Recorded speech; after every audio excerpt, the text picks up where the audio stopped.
Welcome to this week's edition of Spotlight. My name is Lebo Pooe, and today we are going to be talking about the Big Bro Big Sis program.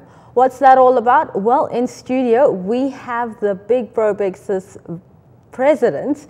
His name is Matthew Rogers, and Matthew is a junior youth ministry major here at the Moody Bible Institute.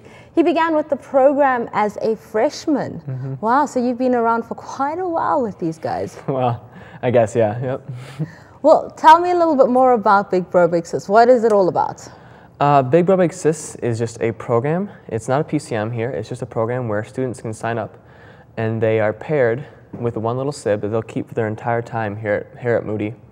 And they're expected to meet with them once a week for a couple hours and just build a relationship. It's kind of a one-on-one mentorship, discipleship type of program where we want them to become friends, get to know the kids, and through that build a positive relationship that models Christ and hopefully presents the gospel in a clear and appropriate way for them.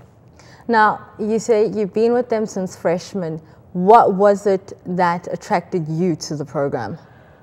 Well, coming to Moody, the reason I came was because I was interested in urban ministry. I did some mission trips, so coming here, automatically I noticed the Big Brother Big Sister program. I went to the meetings that were kind of for people who were interested, and just the thought of getting to build a relationship with a kid for 4 years, if I started right then, it just seemed so cool and so unique.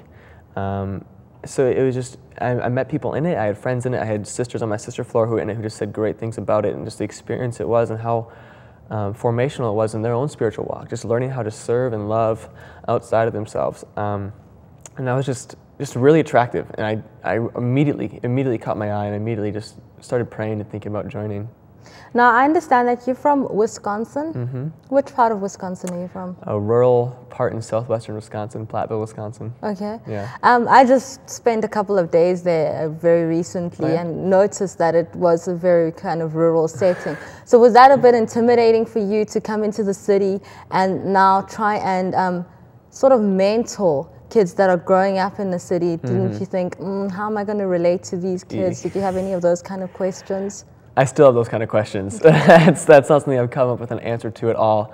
Yeah, it's totally different, and just the thought process of how they view the world and how I view the world is totally different. I grew up in a very safe environment, very trusting of my community and stuff, but they just grow up and they learn to view things more skeptically, and their reaction to authority, especially male authority, I think is different. That's more of a generalization, not a specific statement about my little brother, but you see that, yeah, it's just a totally different context, and it was really a struggle at first to be myself in that context. It's really good to just be who you are, because they see that. They see whether you're being yourself or trying to be like them. And I found myself trying to blend in with them, and they really respect you if you admit, I'm not like you, I'm not from here, but you are yourself. So it's really hard for me to okay, these two worlds are totally different, but yet I'm still going to be comfortable in my own skin and realize that's the best way to relate to you is know that we're completely different. So it is definitely hard. I understand that you like playing basketball, and basketball, no matter where you go, it's the same thing. It's that one commonality that we can all have. How has that played a role in you developing your relationship with your little brother? Yeah, I'd be lying if I said that basketball wasn't kind of a motivation for me doing this program, because I love basketball, and I always loved to use basketball as a way to just do ministry, reach out, create friendships. So yeah, when I did ministry in high school at the inner city, I did a lot of basketball ministry. It's that's a language we both can speak. We both know how to shoot a jump shot. We both know how to go out there and have fun. We know how to talk about our favorite teams and players. So I was really excited when I got my little brother Josh and knew that he was interested in basketball. I put that as one of my interests, hoping I would get paired with somebody who was. So that's actually been a huge thing for our relationship. I find that, especially with guys, doing something before you talk is always good.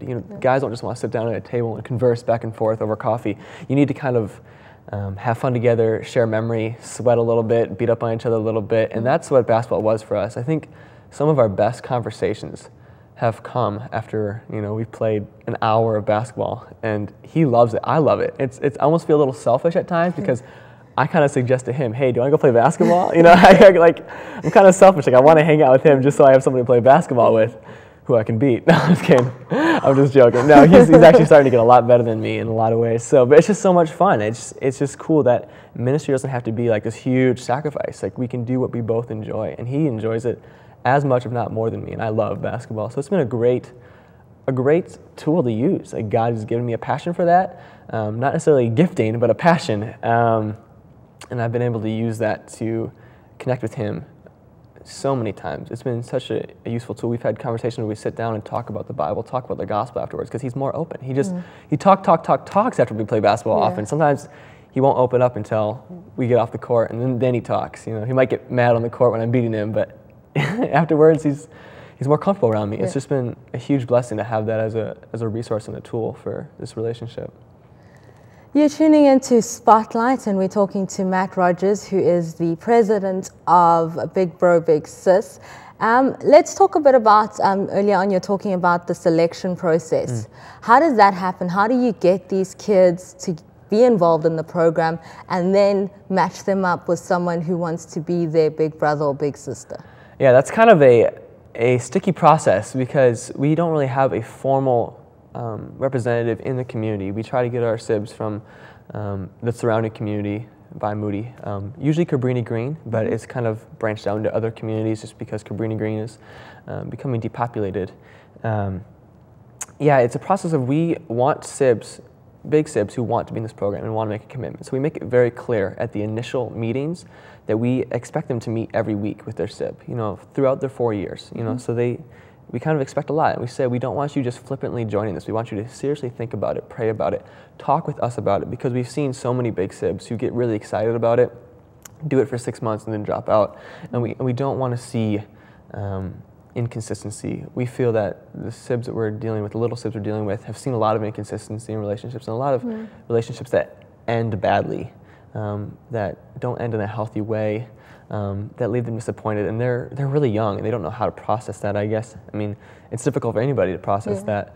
So we really want commitment, and so we really encourage our big sibs to think and pray thoroughly about it. That's what attracted me to the program so much in the first place. It wasn't just sign your name here and you'll get a sib.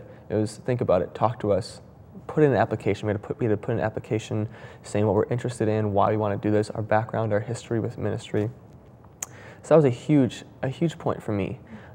So once we've gone through that and we see, and the applicants kind of say, I will be committed, or I will try my hardest to be committed.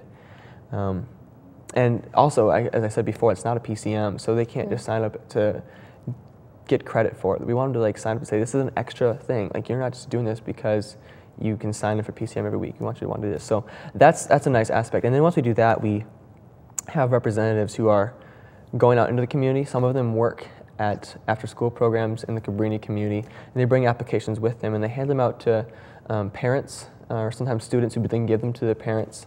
We have the parents look over them, the student look over them, sign them, fill them up, and bring them back to us, to those representatives who are trying to go out in the community every week and see these kids. So a lot of it's word of mouth. A lot of it's just if you know somebody from Moody, if a little sib knows somebody from Moody, whether through an after-school program or through that big sibs, little sib, their friends, like, oh, I want a big sister too, or big brother too, they ask. So that, it's just kind of word of mouth, and kind of with the big sib aspect, it's a lot about, you know, we really want them to be thoughtfully thinking through the process and praying about it, and coming to meetings and show that they want to be committed. Now, children are very sort of, it's like a sensitive age group to deal with, you know, it's sort of their development stage and that kind of thing. What guidelines do you give the big siblings in terms of how to be around these kids, how to love on these kids, and what not to do? Yeah, like you said before, the cultural difference is huge, and I think it's as big of a learning process for the big sib, if anything, learning how to, handle not only a little kid, but also a kid from a different context. We kind of say right away it's going to be hard. I think everybody who's been in the program would very quickly and easily tell you that the first year, 2, 3 years even, was difficult. Not difficult in a bad way, just like you don't know what to do, you're insecure, you're unsure. What do they mean when they do this, when they say this? They might put you down, they might talk bad to you, they might be rebellious, and they're kids. So you can't take that too personally. It might just be a way of coping, if anything. So yeah, we like to tell the SIBs up front that this is going to be a difficult process, and that's why we want them to be involved for a long period of time. We don't usually at all accept upperclassmen because we say, if you're only going to be here for a year, it's just going to be a miserable year if you're trying to get much headway. Miserable as far as if you set standards for the relationship. You have to be willing for the relationship to take its course. So we really just tell the big SIBs how to just respond healthily to when kids don't, think you're their hero and look up to you as their most respected role model and think you're the best and thank you for disciplining them. And we really try to say, shy away from being this hard-nosed authority in their life. Yes, know how to, draw a line and have healthy boundaries, but don't feel like it's your job to fix them or change them. And that's huge. So we just tell them, be patient. We want them to be connected with us as executive team members. We want them to be connected with people who have been in the program for a couple of years. We try to email them, stay in contact with them through various ways that we've set up. And that just, I think the accountability is the best thing, and prayer. We try to pray together during prayer meetings sometimes. And I think just knowing that's going to be tough, allowing the relationship to take whatever path it takes, but staying connected with us. Realize it's going to be hard. Let's help you. Let us encourage you. Affirm you. Pray for you.